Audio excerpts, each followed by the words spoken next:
Bonjour à toutes et à tous et bienvenue dans ce nouveau podcast. Aujourd'hui les gars, on se retrouve avant le mois de mai. Les gars, on est à la fin avril, mais le mois de mai s'annonce grandiose. Il y a énormément de contenu à faire pour le mois de mai. Pour le mois de mai, pardon, et vous m'envoyez ravi. Aujourd'hui, je suis accompagné de Nico. Nico, comment vas-tu?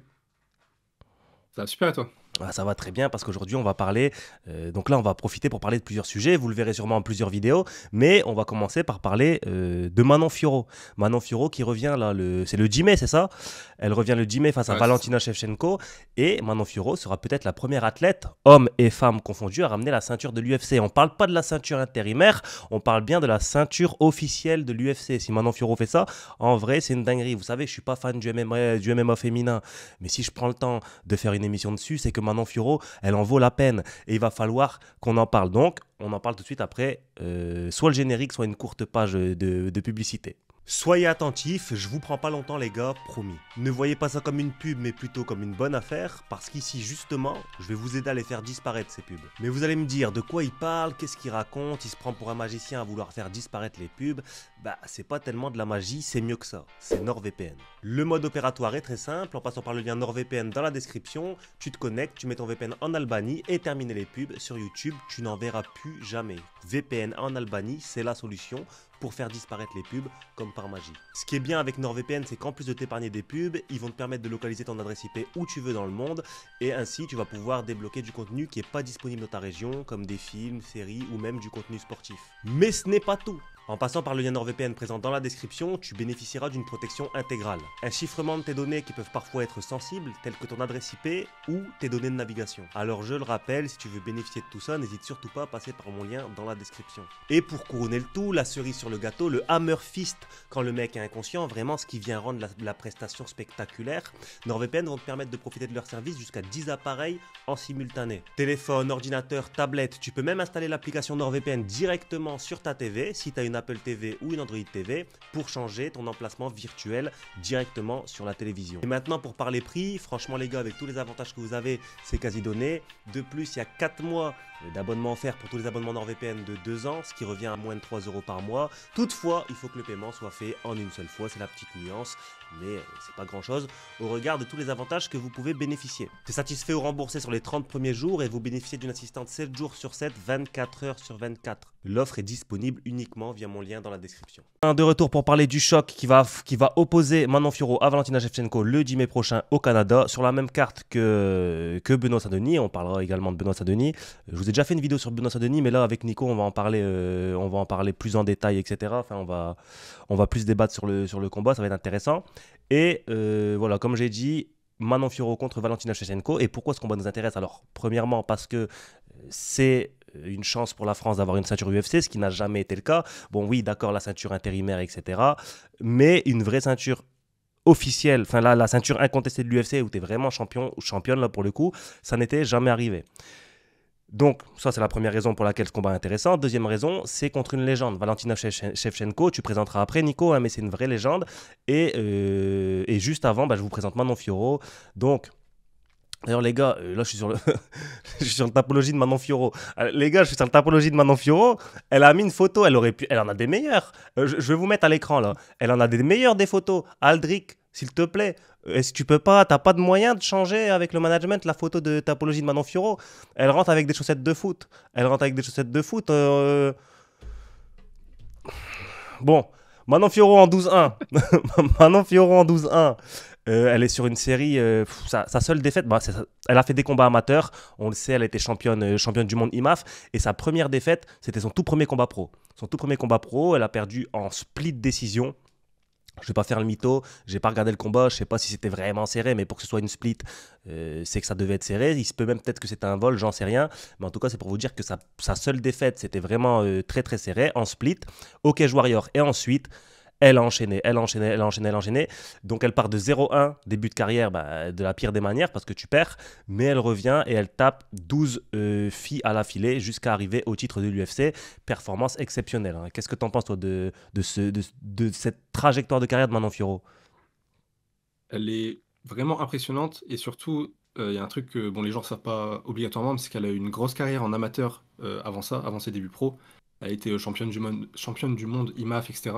Donc il y a peu de combats pro, il n'y en a que 13 au final, mais avec les combats amateurs, on va dire que ça augmente un peu cette expérience-là, parce que bon, on va en parler après, mais forcément, Valentina Shevchenko, sur le papier, elle a beaucoup plus d'expérience. On va dire que ça se compense un peu avec les combats amateurs de Manon, quoi. On disait effectivement Manon Fiorot, très grosse carrière amateur, notamment championne du monde IMAF. On le sait, c'est une grosse performance.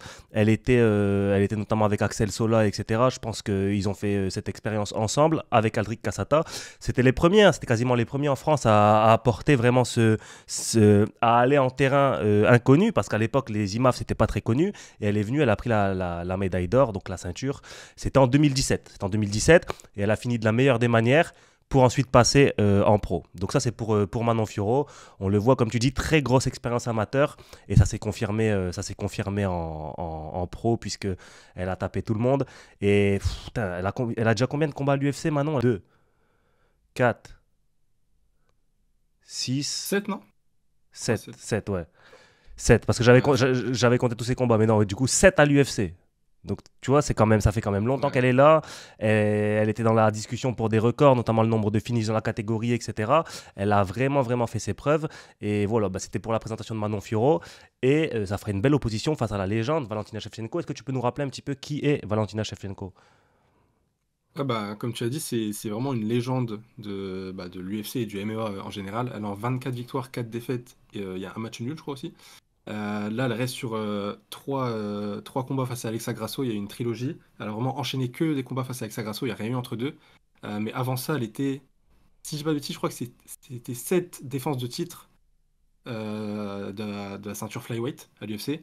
Donc, parmi 8, les 8, défenses, il y a eu 8, 8, des 8, je gros crois. Ah, la défense. Non, je crois Ok, elle ouais, a pris la ceinture et après elle a défendu 7 fois, ouais. 7 défenses. Ok, ok, Ouais. ouais, c'est ça. Et ouais, du coup, dans les noms qu'elle a affrontés dans cette série-là, il y avait des très bonne combattante, pas forcément des gros noms. Bon, Jessica Andrade est un peu plus connue, mais derrière, elle avait éteint Jessica Eye. C'était un des plus gros KO qu'on avait vu à ce moment-là, avec un gros high kick. Elle avait endormi. Avant ça, il y a eu des combats contre. Il y a 2 combats contre Amanda Nunes qu'elle avait perdu, mais les deux étaient plutôt serrés. Les deux, c'était des décisions. Elle avait même eu une des deux décisions qui Une était une split. split, ouais, exact. Elle a affronté Joanna Peña, qu'on connaît maintenant, Holly Holm aussi. Donc elle a une grosse expérience en MMA, une grosse expérience à l'UFC aussi. C'est vraiment une combattante qui est là depuis très longtemps à l'UFC et qui est dans le haut niveau de l'UFC depuis très longtemps, qui est jamais descendue en fait. Et avant ça, elle combattait aussi en boxe thaï. Elle a un gros palmarès en boxe thaï. Je n'ai pas le palmarès exact, mais en tout cas, c'était on va dire une championne du monde en boxe thaï. Donc voilà, elle a aussi un gros Ouais. palmarès en pied-point. Muay Et Thai, dès qu'elle est passée en MMA, kickboxing, même en boxe, hein. ouais, En pied, enfin, en boxe ouais, elle a aussi, tu tout vois, fait, ouais. elle a tout fait. Ouais. Strikeuse d'élite. Elle a vraiment tout fait debout, ouais. Et depuis qu'elle est passée en MMA, elle a quand même, on va dire, progressé dans les autres parties de son jeu. On a vu des performances où elle a pu dominer avec sa lutte, avec son grappling. Elle avait complètement dominé Jessica Andrade avec son grappling. Et il y en a évidemment d'autres. Donc c'est une combattante qui est devenue vraiment, vraiment complète. Et qui là, par contre, est sur 3 combats d'affilée face à la même combattante. On sait que ça peut être parfois un peu compliqué pour ces combattants-là de revenir face à un combattant différent. Parce que faire 3 fois une préparation contre la même combattante, c'est quand même assez redondant, on va dire. Donc voilà, il y a quand même quelques interrogations sur elle, mais en tout cas, c'est une vraie légende avec un énorme palmarès, un énorme bagage en striking, et elle a montré que maintenant, elle peut absolument tout faire contre tous les styles de combattants. Tu dirais vraiment en termes, parce que tu vois, le MMA féminin, on a beau dire ce qu'on veut, c'est un peu moins suivi. En termes de comparaison, ce que s'apprête à faire Manon Fiorot, ce serait comparable à quoi? Contre qui? Ce serait comparable à Cyril Gane quand il a essayé de prendre la ceinture contre John Jones. Est-ce que dans le MMA féminin, Valentina Shevchenko, on le sait d'ailleurs, elle est proche de John Jones, etc., mais ça n'a rien à voir, mais c'est pour l'anecdote. Est-ce que c'est considéré vraiment comme une GOAT? La batte, ça représenterait quoi vraiment? Est-ce que ce serait la performance marquante? Je dirais que ce serait pas comme John Jones, parce que on va dire que John Jones, chez les mecs, Ouais, c'est c'est pas pour tout le monde, mais elle a c'est déjà en été gros battue, hein. considéré comme. Ouais, voilà, c'est vraiment considéré comme le mec qui a jamais perdu, vraiment le GOAT dans le sport, quoi. C'est-à-dire qu'elle, elle a déjà perdu, elle est aussi un peu plus sur la fin que sur le début, elle a quand même 37 ans, je l'ai pas dit, mais je crois elle a 37 ans. Donc ce serait pas comme battre John Jones au moment où Cyril l'affrontait, ce serait un peu plus, je pense, comme battre un mec comme Adesanya, par exemple. Je pense que Ouais. c'est plus ce truc-là de c'est la GOAT de sa catégorie, elle a déjà perdu, mais on sait qu'elle est extrêmement forte, qu'elle a un gros palmarès. En plus, les deux viennent du pied-point, donc c'est un peu le même esprit aussi là-dedans. Donc ouais, je dirais que c'est plus comme battre Adesanya. Ouais, c'est vrai. Bah là, c'est la bonne comparaison, hein. Les deux viennent du pied-point, beaucoup de kickboxing. Ils ont aussi fait de l'anglaise, ils ont aussi fait du muay thai. En fait, je crois que c'est la Ouais, c'est vrai. comparaison parfaite. Et c'est un peu ce que. Et ils sont tous les deux sur la fin, on va dire. Donc, à mon avis, c'est Ouais, vraiment ouais, ça. c'est ça. À titre de comparaison, si vous voulez comparer la. Si Manon Fiorot bat Shevchenko, c'est un peu comme ce que Nassourdine a fait avec Adesanya. Sauf que là, il y aura la ceinture en plus. Ouais. Et ce sera potentiellement. Enfin, ce sera la première championne en France. En termes de rivalité, on a vu qu'il y avait beaucoup de. On a vu Manon Fiorot, je sais plus c'était à la suite de quel combat, elle se sentait pas forcément prête à affronter Shevchenko tout de suite, puisqu'elle l'a elle-même dit en français, il me faudra encore un combat ou deux. Et Aldric Cassata, c'est lui qui est venu et qui a corrigé le tir en disant non, il nous faut, je ne sais plus exactement, mais Aldric Cassata, il est venu apporter une traduction totalement différente de ce que Manon Fiorot avait pu dire. Est-ce que tu penses que à l'époque où Manon Fiorot, elle se sentait pas prête à la suite de son combat, est-ce que tu penses qu'il y a vraiment eu un gros travail de la part de son camp pour qu'aujourd'hui elle se sente totalement en confiance, ou alors elle sera toujours dans cette position d'underdog et entre guillemets, toi comment tu vois le combat se dérouler, enfin pas totalement, mais tu vois ce que je veux dire. Mm. Ouais, je pense que depuis ce moment-là, parce qu'il me semble que c'était après le combat contre Shukaigen, et c'était il y a au moins 2 ans, peut-être plus de 2 ans. Donc entre-temps, il s'est passé quand même beaucoup de choses. Entre-temps, elle a affronté Rose Namajunas, qui est pareil aussi une légende du MMA, et Erin Blanchfield. Euh, et les deux victoires, c'était des victoires où elle était vraiment en contrôle du début à la fin. Donc je pense que niveau confiance mentale, je pense qu'il y a quand même une belle évolution par rapport au moment où justement elle n'était pas assez confiante pour affronter Shevchenko. Et en plus de ça, donc ça c'est de son côté à elle, mais en plus de ça, du côté de Shevchenko, entre-temps, bon, on l'a vu perdre, et on l'a vu même dans les combats où elle a gagné face à Alexa Grasso et le combat où elle fait match nul, on l'a vu être mise vraiment en difficulté dans tous les domaines. Elle se fait knockdown, elle se fait prendre le dos, elle est proche de se faire soumettre, elle se fait soumettre même par Alexa Grasso. Donc il y a des deux côtés, on va dire qu'il y a du côté de Manon Fiorot, elle a pu prendre en confiance, elle a aussi pu voir Shevchenko dans des positions plus compliquées, et donc ça a aussi pu augmenter sa confiance de ce niveau-là. Donc je pense que ça a quand même bien évolué depuis, en tout cas je suppose, en vrai j'en sais rien, mais je pense que ça a évolué depuis.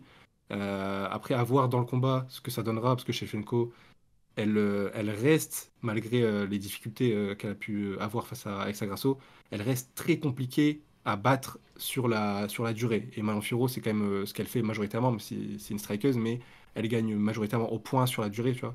Donc ça reste un style de combat qui est compliqué pour Manon Fiorot, je trouve.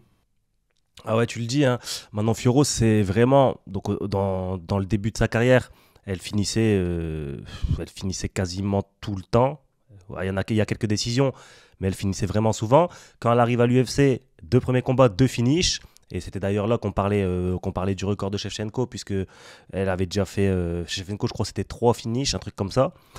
Et après, il n'y a plus eu de finish de la part de Manon Fiorot, c'est que de la décision unanime. Donc c'est de la domination, de la décision unanime.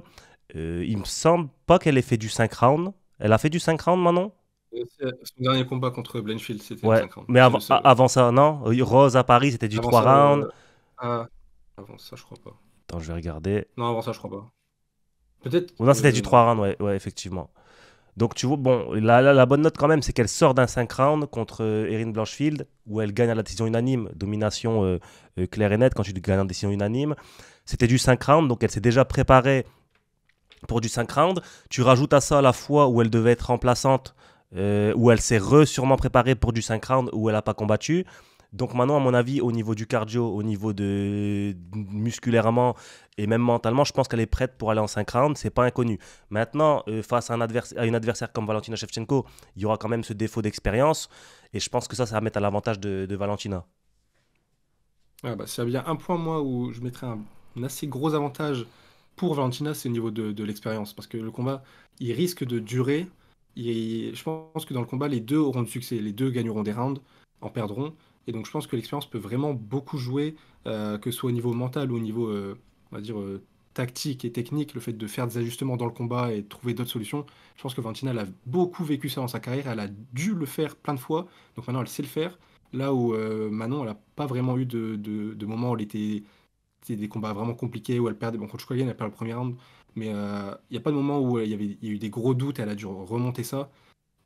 Donc ça reste ouais, une partie où je mettrais quand même un bon avantage à Valentina. Et ce dont tu as parlé aussi par rapport aux 5 rounds, je suis on va dire que c'est plutôt une bonne chose que Manon ait dû faire une préparation en 5 rounds juste pour faire le poids et être backup. Parce Mm. que dans son combat contre Blanfield, c'était son premier combat en 5 rounds. Et dès le début du combat, elle me paraissait vraiment plus lente que d'habitude, un peu plus fatiguée. Elle avait les bras un peu plus bas. Enfin, en fait, son premier round, on aurait dit qu'elle était déjà au troisième ou quatrième. Mm. C'était pour ceux qui ont l'occasion de revoir le combat, vous regarderez chez vous, mais dès le premier round, c'est assez particulier parce que même dans ses premiers rounds précédents, elle était vraiment rapide, elle va vraiment jouer avec son jab d'un coup, envoyer des gros sidekicks et tout. Contre Blanchfield, dès les premiers rounds, c'était particulier, donc je pense que c'était dû au fait que c'était en 5 rounds ou alors le cutting, je sais pas. Là, le fait qu'elle ait dû refaire une préparation pour ça, ça me rassure un peu, on va dire. Après, il faut noter aussi qu'il me semble, j'avais entendu dans une interview, Manon Fiorot, elle était blessée sur certains de ses combats, hein, au niveau des ligaments et tout. C'est même pas pour trouver des excuses et tout, mais si c'est un fait, c'est important de le dire. Il me semble qu'elle était blessée Ah, sur c'est quelque certains de chose, ses ouais. combats. Et là, apparemment, elle est au top du top, elle est au top de sa forme. Bon, elle va pas nous le dire de toute façon si c'est pas le cas, mais apparemment, elle est au top, elle se sent mieux que jamais. Donc ça sera vraiment intéressant à regarder.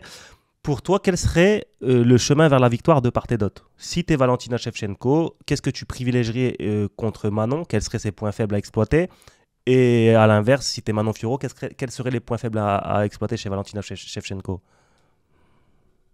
Je trouve que si t'es Valentina Shevchenko, le game plan pour battre Manon, il est pas si facile que ça, parce que Manon, on l'a pas vu vraiment être mise en difficulté à l'UFC.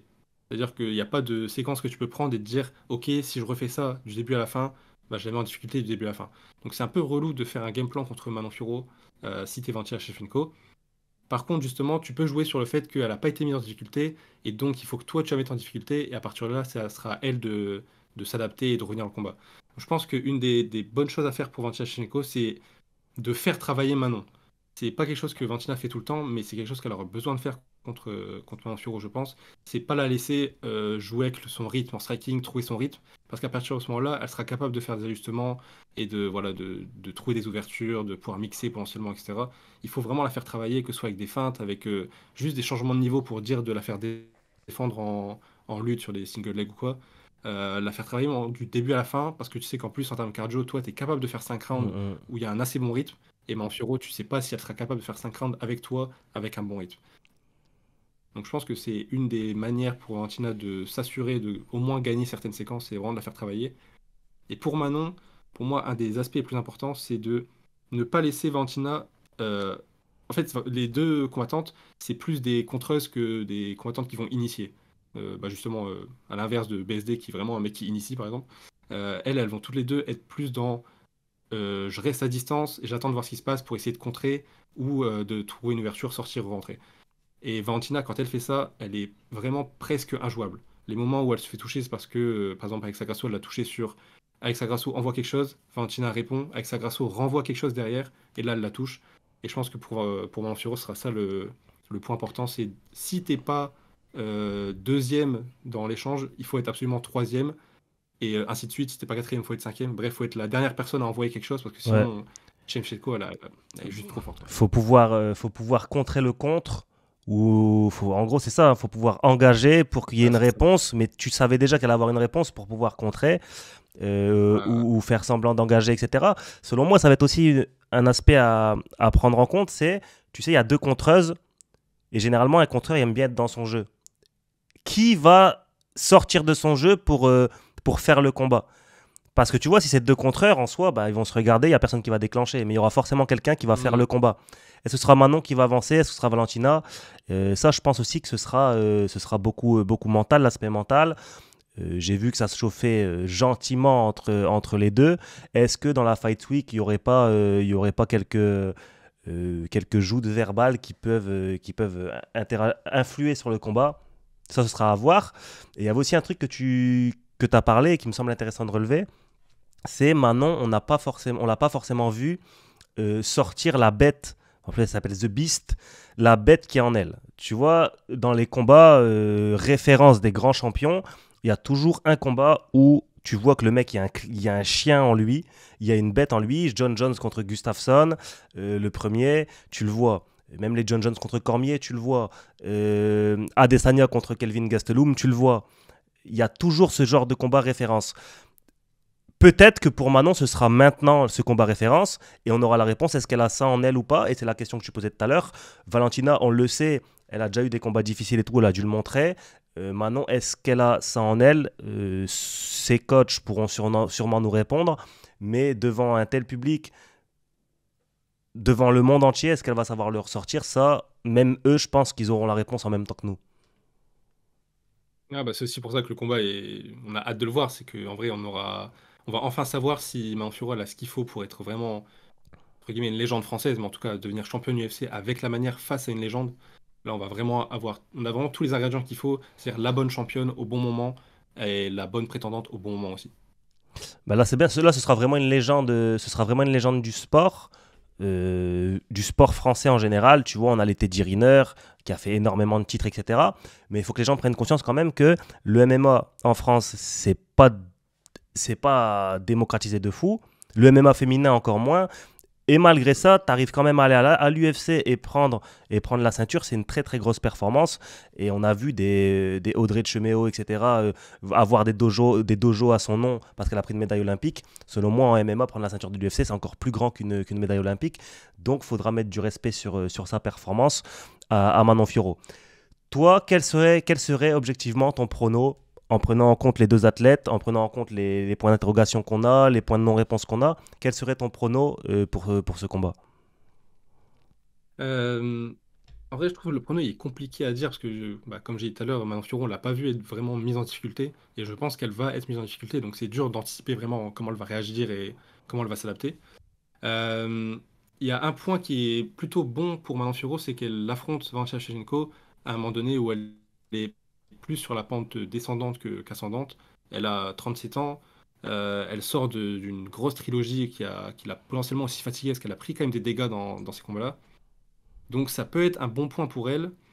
Euh, Il y a le côté inexpérience dans ce genre de moment aussi qui peut jouer. Bon, on l'a déjà vu avec d'autres combattants français qui arrivent dans ces moments-là où, avec un manque d'expérience, ils se font avoir et ils perdent sur des détails, quoi. Donc, je trouve que le prono est compliqué. J'aimerais faire un prono où je dis que je vois Manon large gagner et tout ça, mais ce ne sera pas le cas. Je pense que mon prono, ça va être un. Je pense que mon prono, c'est Manon Fiorot à la décision, mais dans un combat très serré, voire une split décision. Parce que je pense que le combat, il Ah sera pas ouais, ultra divertissant. Je pense qu'il va être serré et je pense qu'il y aura peu de grosses actions dans le combat et qu'il va être dur à scorer. à la Donc je décision, tu dirais, vois. ouais, je dirais à la décision. Moi, tu vois, je sais pas, j'ai un mauvais pressentiment. En fait, je me dis, ce serait trop beau. Tu vois ce que je veux dire? Ouais, ouais, En fait, je me dis, français, on n'a pas le ouais. droit au bonheur, ce serait trop beau. Manon, elle perd son premier combat de carrière et après, elle éclate tout le monde. Elle vient, elle éclate. Ça me ferait. Moi, je veux, tu vois. Mais ça me ferait Ouais, trop ouais. bizarre. Tu vois, je te parle même pas. C'est trop simple en fait. Je te parle même pas sur l'aspect technique ou quoi. Je te parle vraiment sur le ressenti. Ça me paraît trop. Ouais.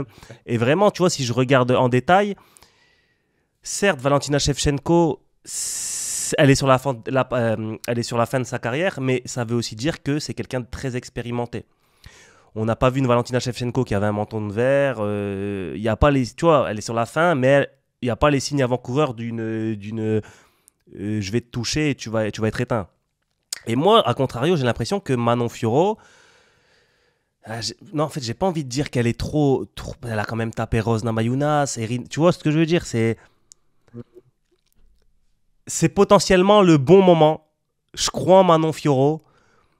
Je vais croire en Manon Fiorot comme je n'ai pas cru en Assourdine qui a éteint Adesanya. Cette fois, je vais croire en nos Français, enfin notre Française. Et je vois, tu sais quoi, je vois une victoire de Manon Fiorot dans le quatrième round, froide par Et- terre. Valentina Shevchenko, froide par terre, elle sort sur le corbillard avec des fleurs sur elle. Avec Ouais. des, avec des fleurs sur En fait, elle. il y a pas de demi. Non, il n'y a pas de demi-mesure. En tout cas, c'est ce que c'est Soit ce que je Valentina va souhaite. gagner, soit elle se fait éteindre. En fait, tu vois, moi, je me dis, si ça va la décision, Valentina, elle va gagner. Si ça va la décision, Valentina, elle est trop expérimentée, elle a trop l'habitude de ça. Pour moi, elle va gagner. Maintenant, là où je vois Manon Fiorot sur ses blitz, sur ses explosions, elle peut connecter, même si on sait que dans la catégorie femmes féminine, ça éteint pas beaucoup. À ce niveau-là, ça éteint pas beaucoup. Généralement, dans les catégories féminines, c'est pas des KO clean. Après, on en a déjà vu, hein, mais c'est pas des KO clean. Généralement, ça se fait des guerres. Tu te rappelles, Joanna Jędrzejczyk, elle était sortie avec une boule comme ça. En fait, c'est des dommages qui vont te secouer, mais c'est pas des dommages qui vont t'éteindre. Donc, je sais pas Ouais. si, je sais pas. Franchement, je sais pas du tout. Mais en tout cas, j'espère victoire de Manon Fiorot.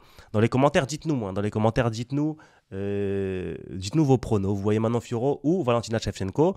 Et je voulais parler aussi, si jamais Manon Fiorot gagne cette ceinture, qu'est-ce qui se passe? Qu'est-ce qui se passe à la Bonne fois, question. qu'est-ce qui se passe à la fois en France? Est-ce que ce sera une dinguerie euh, vas-y, comme si un homme aurait pu gagner? On est d'accord que ça va Non. être, on est d'accord que ça va être, ça va peut-être même passer un peu sous les radars, même si nous on essaiera de faire le travail pour que son exploit, enfin sa performance, elle soit reconnue à sa juste valeur. Je pense quand même que ça va passer sous les radars.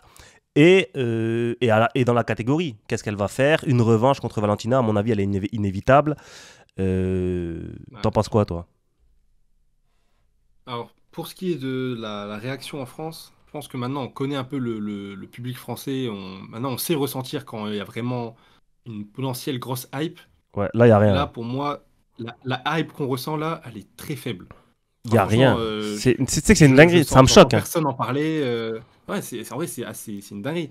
Et tu vois, avant Nassourdine Adesanya, il y avait quand même une hype, mais c'était beaucoup moins fort qu'avant je sais pas, un Baki Doumbé, avant Cyril qui affronte John Jones, avant Cyril qui affronte Francis. C'était Ouais. quand même beaucoup moins fort. Mais non, mais c'est Et quand clair. il a gagné, il y a eu une réaction juste après le combat, mais ça s'est vite essoufflé. Enfin, au bout d'une semaine, 2 semaines, au final, on parlait plus vraiment de ça en dehors de ceux qui kiffent vraiment le MMA. Je parle du public Tu français sais que général. On quand parlait plus de Nassourdine, ça. quand Nassourdine a gagné contre Adesanya, je me suis dit, mais c'est. J'étais à l'Ultimate Cage, je voyais ça, je me suis dit, c'est Ah, moi une. aussi. Je me suis dit, il va y avoir. Ça va être une dinguerie sur les réseaux. 3 jours terminés, on n'en parle plus. Ah, 3 jours, on n'en parle plus. Et ça témoigne de plusieurs choses. Ça témoigne à la fois. Il n'y a pas beaucoup de. En vrai, tu as vu, il n'y a pas beaucoup de visages du MMA français, de gens qui vont drainer les foules, qui vont ramener les foules. Tu vois, on peut dire ce qu'on veut sur Cédric Doumbé. Cédric Doumbé, il peut même combattre au Zénith de la Villette. Frère, ça va faire 1000 fois plus de vues qu'un Assourdine qui va éteindre Adesanya. Est-ce que c'est normal, pas normal? Ça, je suis pas là pour dire ça. Je suis là pour constater que c'est ce qui s'est passé. Donc, même pour Nassourdine, ça n'a pas fait tant de boucan que ça. Alors là, et avant le combat, on sentait une petite hype quand même. Alors là, je sens aucune hype. Le combat Valentina Shevchenko contre Manon Fiorot, limite le combat de BSD juste avant contre Alvarez, on en parlera après, il est beaucoup plus attendu. Et que Manon Fiorot qui va combattre pour la ceinture. Et ça, après, je c'est. pense que de base, c'est aussi parce que le MMA féminin, il est juste moins. Je vais pas dire mis en avant, parce qu'en vrai, les gros médias MMA, ils en parlent quand même, tu vois. Ouais, mais les gens, ils Mais s'en c'est foutent. Les gens, ils s'en moins vu. foutent. Ouais, c'est moins Faut vu, dire la les gens sont vérité. moins intéressés par ça, donc forcément, la hype est moins forte à la base, quoi. Donc je pense que si elle gagne, elle va quand même être invitée sur des gros médias, on va quand même en parler, mais il y aura pas de hype comme on a pu voir avec d'autres. Mais ça Si elle est plutôt. le MMA féminin, moi, enfin, je sais pas, j'ai pas la science infuse, mais je pense savoir pourquoi il y a moins de hype. Tout simplement parce que il faut pouvoir s'identifier. C'est comme quand tu regardes un animé, le héros, tu t'identifies à lui. Si te mettent tu regardes un animé, Luffy, t'apprends que c'est une femme, gros, vas-y, moi j'arrête mon compte Crunchyroll, je veux plus voir. Tu vois ce que je veux dire?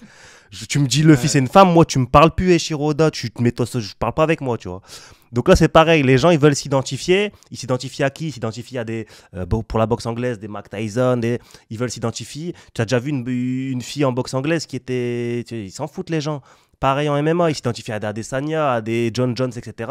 Et les seuls qui s'identifient à Manon Fiorot, etc., bah, c'est les petites qui font du MMA, les femmes qui font du MMA, etc. Et c'est une bonne chose. Mais il y a ce besoin d'identification. Et comme dans le MMA, c'est plus regardé par qui? Par des hommes, bah forcément, le MMA féminin, il y a beaucoup moins de hype. Ensuite, il y a quoi?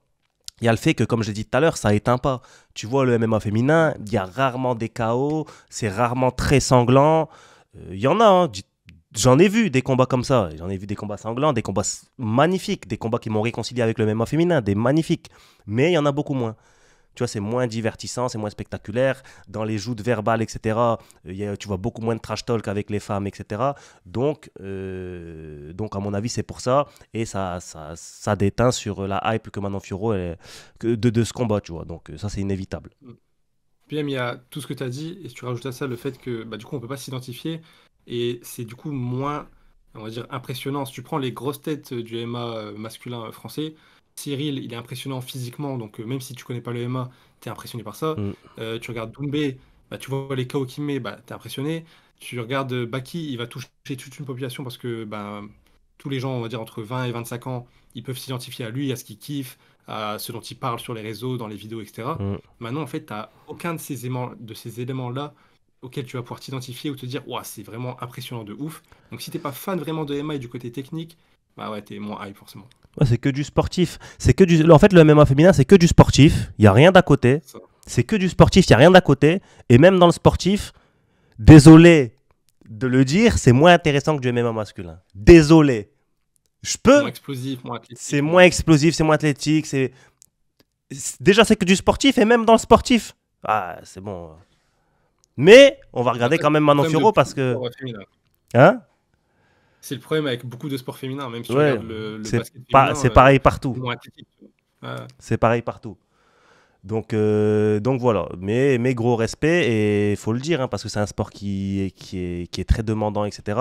Et ces femmes-là, elles méritent tous nos respects, enfin tout notre respect, mais pas très divertissant. Mais en tout cas, Manon Fiorot, on te regardera. Si tu regardes cette vidéo, mets un pouce bleu, Manon Fiorot. Je le verrai. Un commentaire également. Vous faites pareil que Manon Fiorot, mettez un pouce bleu à cette vidéo ou un commentaire. Et dites-nous ce que vous en avez pensé, vos pronostics. Qu'est-ce que vous pensez du MMA féminin également? Je suis curieux de vous lire. Et je pense que pour ce sujet, on a fait le tour. Est-ce que tu as un mot de la fin à dire, Nico? Bah, à part que je suis à fond derrière Manon et que j'espère vraiment qu'elle gagne, que moi perso, peut-être pas le cas de tout le monde, moi perso, je suis hype en vrai par le combat. J'ai vraiment hâte de voir et j'ai hâte de voir la perf de Manon. En vrai, j'espère, je donne toute ma force et j'espère vraiment qu'elle va le faire. Hein. Attends, je te pose juste une question avant de partir. T'es plus hype par Amin Ayoub qui veut convoquer Michael Lebou au milieu de la cage ou par Manon Fiorot-Shevchenko?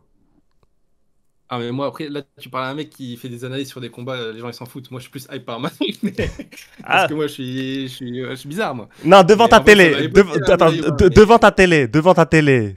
Ça veut dire là, t'es devant ta télé, t'es avec des popcorn. T'es plus hype par Amin Ayoub qui va dire à Michael Lebou, tu viens au milieu là. Et Michael Lebou Non, qui va lui dire non, c'est toi qui viens au milieu, ils se convoquent tous les deux. Ou par Manon je veux dire, Fiorot-Shevchenko. je vais être plus en mode popcorn et tout devant Amin Ayoub, Michael Il Lebou. l'a dit, Mais il par l'a contre, dit, il l'a dit, c'est bon. je vais être plus en stress. Je vais être plus en stress et genre en pression de ce qui va se passer dans le combat de Manon. Parce que Ouais, j'aimerais vraiment qu'elle gagne. Tu vois. Alors qu'Amin Ayoub, Michael Lebou, en vrai, s'il s'envoie, bah, je suis heureux. En vrai, ouais, peu importe qui gagne, en vrai, s'il s'envoie, ça y est, je suis fait. ouais. Donc voilà. Non, bah c'est tout. Bah, moi je pense quand même que Amin Ayoub et Michael Lebou qui se convoquent comme ça, c'est. Les gars m'en voulaient pas. Si c'était à la même heure, j'aurais peut-être regardé Amin Ayoub Lebou. Si c'était à la même heure. Ah, Dans, je comprends, dans les je comprends. commentaires, n'hésitez pas à dire qu'est-ce que vous avez regardé, si c'est à la même heure, Valentina Shevchenko, Manon Fiorot ou Amin Ayoub Lebou. En tout cas, gros soutien à Manon Fiorot. Sache que du nord de la France, on te soutient, parce que Nico aussi vient du nord de la France. On te soutient, on t'apporte tout notre soutien. Quand tu arrives au Canada, sache qu'on est avec toi. Quand tu seras dans la cage, sache qu'on est avec toi. On te regardera, on te donne notre force. Donc, j'espère que tu vas gagner. J'espère que tu vas laisser Valentina Shevchenko froide à terre avec le défibrillateur qui commence à tapoter la poitrine parce qu'il faut la réveiller. Elle sort sur le corbillard avec des fleurs sur elle. Voilà, donc ça c'est mon souhait. Et voilà, force à Manon Fiorot, à Aldric Cassata, à tout le monde. Et on se dit à la prochaine pour une prochaine vidéo. Ciao.